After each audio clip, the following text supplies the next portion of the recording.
الله الرحمن الرحيم.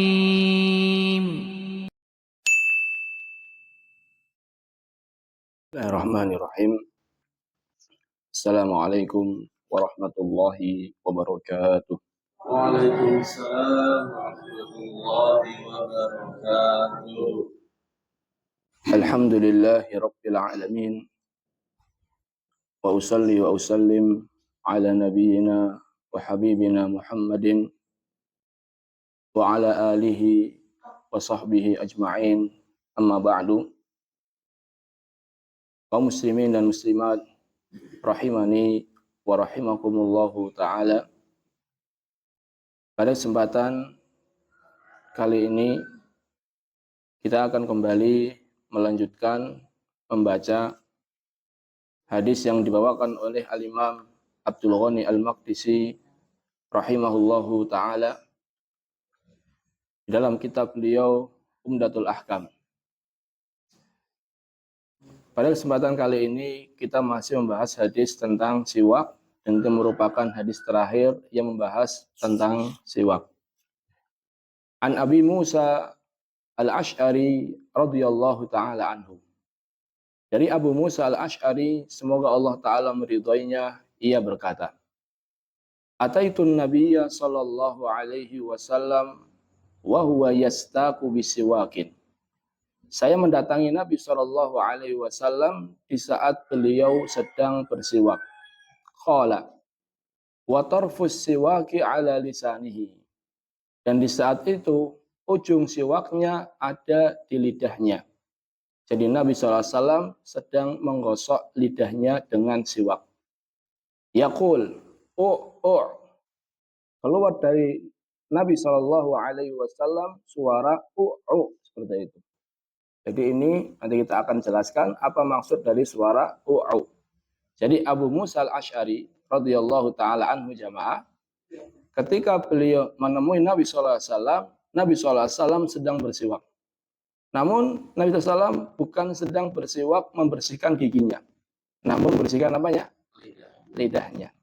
Dan keluar dari mulut Nabi SAW suara wassiwaku fi fihi.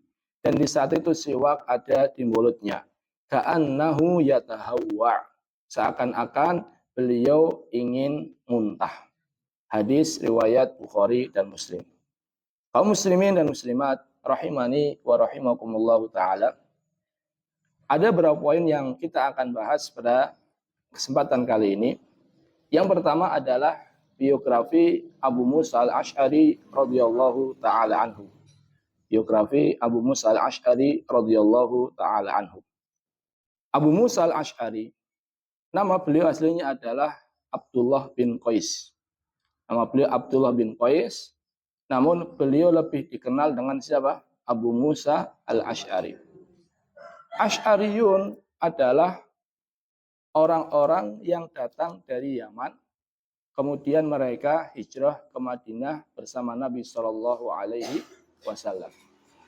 Di antara yang menonjol dari Abu Musa Al-Ash'ari radhiyallahu taala anhu jamaah, beliau adalah orang yang suaranya bagus. Beliau adalah orang yang ketika membaca Al-Quran itu suaranya apa? Bagus. Sampai-sampai Nabi SAW pernah mengatakan, Laqad utita mizmaran min mazamiri ali Dawud. Wahai Abu Musa Al-Ash'ari, engkau telah diberikan seruling dari seruling-serulingnya keluarga Dawud.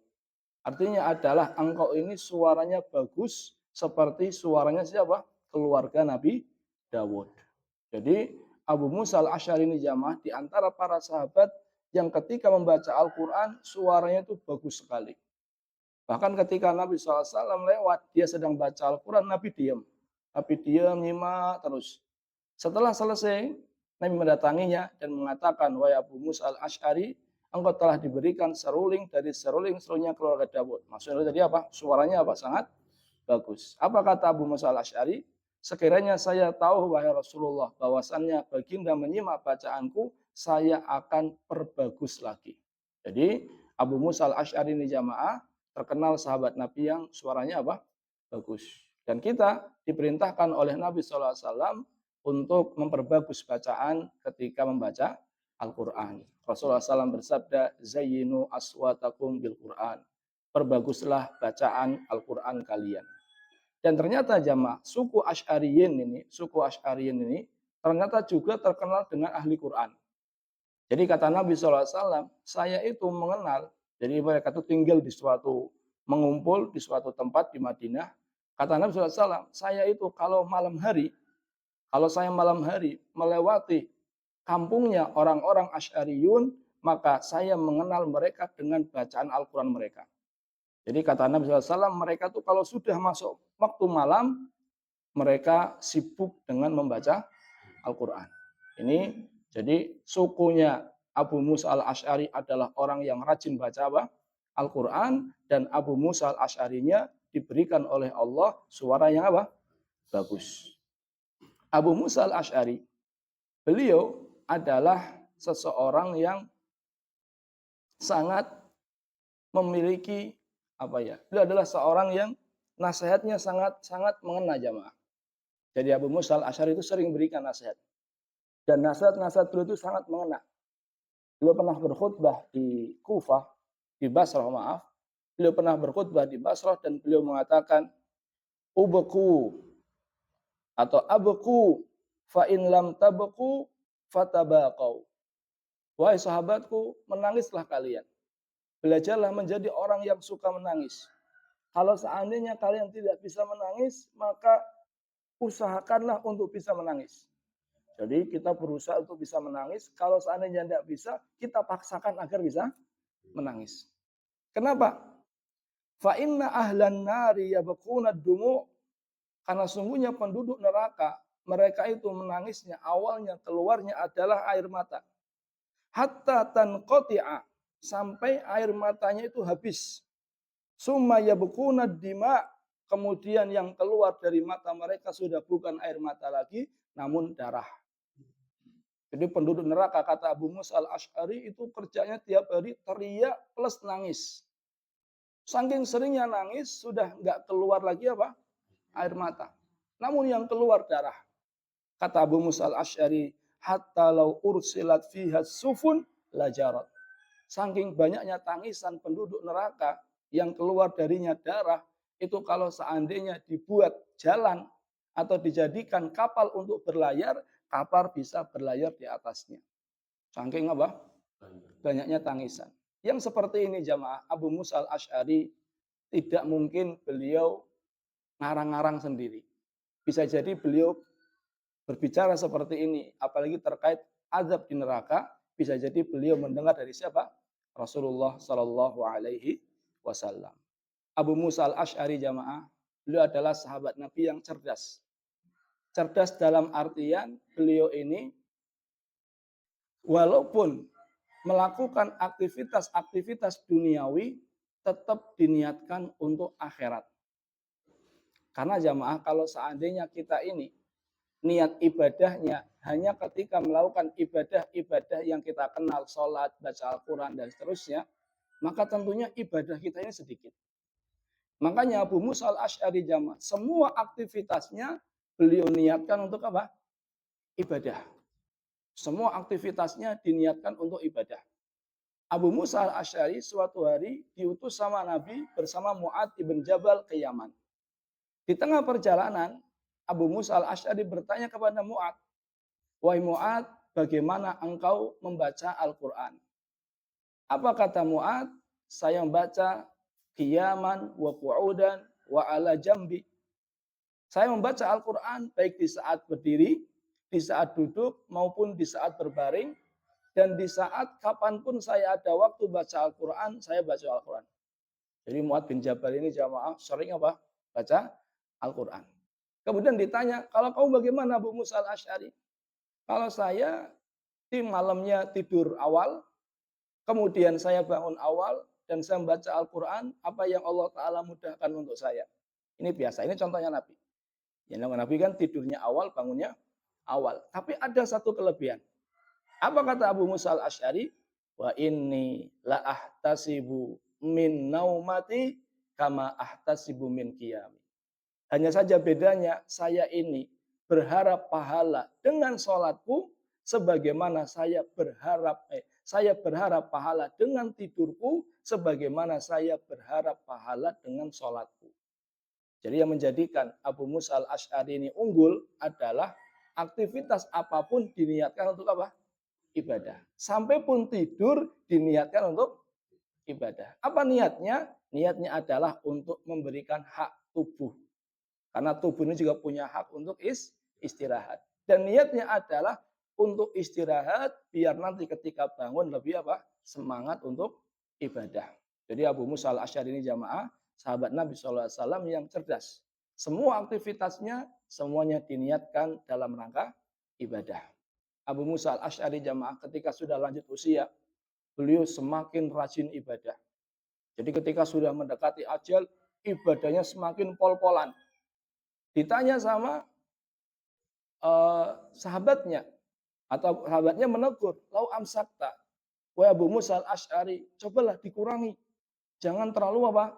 Semangat, orang kamu sudah tua." Apa kata Abu Musa al-Asy'ari? Beliau mengatakan, "Innal khayla idza ursilat faqarabat ra'sa majraha." Kuda ini kalau seandainya diikutkan lomba atau disuruh lari, ketika sudah mendekati garis finish, maka dia akan mengeluarkan semua tenaganya. Jadi kuda itu jamaah kalau seandainya ada lomba pacuan kuda, itu kalau belum mendekati garis finish, larinya biasa. Tapi kalau seandainya sudah mendekati garis finish, larinya semakin apa? Kencang. Inilah kuda. Kemudian kata Abu Musa al-Asy'ari, "Walladzi baqiya min ajali aqall min dalik." Dan sisa ajalku itu lebih sedikit daripada dekatnya jarak antara kuda dengan garis finish. Jadi sebagaimana kuda ketika sudah mau mencapai garis finish, dipercepat, saya pun juga sebentar lagi mau mencapai garis finish. Apa maksudnya garis finishnya Abu Musa jamaah? Kematian. Dan saya ketika mau mendekati garis finish, saya pengen seperti kuda. Semakin apa? Kencang. Dan ini tanda bahwasannya Allah menghendaki baginya kebaikan jamaah. Rasulullah SAW bersabda, "Idza aradallahu bi 'abdin khairan ista'malah." Kalau seandainya Allah menghendaki bagi seorang hamba kebaikan, maka Allah akan jadikan dia sibuk. Allah Ta'ala akan jadikan dia pekerja. Apa kata para sahabat? Wa kaifa yasta'miluhu rabbuhu? Wahai Rasulullah, bagaimana Allah menyibukkan hamba tersebut? Bagaimana Allah memperkerjakan hamba tersebut? Kata Nabi SAW, yuwaffiquhu lil amali salih qabla an yamut. Jadi kalau seandainya Allah kehendaki bagi seorang hamba kebaikan, Allah akan jadikan ia sibuk. Bagaimana? Kata Nabi SAW, Allah Ta'ala akan berikan dia taufik untuk memperbanyak amal soleh sebelum dia meninggal dunia. Ini tanda bahwasannya Allah Ta'ala menghendaki bagi seorang hamba kebaikan, semakin lanjut usia, semakin apa? Rajin. Sebagaimana Abu Musa al-Asy'ari, ketika sudah mendekati ajal, beliau semakin apa? Semangat beribadah. Ini Abu Musa al-Asy'ari radhiyallahu ta'ala anhu. Beliau meninggal pada tahun 50 Hijriah di dalam perjalanan beliau menuju Mekah. Karena Abu Musa al-Asy'ari ini jamaah, beliau tinggalnya di Kufah bersama Ali bin Abi Thalib radhiyallahu taala anhu. Sekarang kita masuki pembahasan yang kedua. Pembahasan yang kedua jamaah. Dari hadis ini, Hanabilah atau Madzhab Hambali mensunahkannya atau mereka mensunahkan bersiwak di lisan. Jadi kalau kita tahu bahwasannya siwak itu kan untuk membersihkan mulut jamaah. Tapi dari praktek Nabi SAW ini juga disunahkan seseorang untuk menggosok apanya? Lidahnya.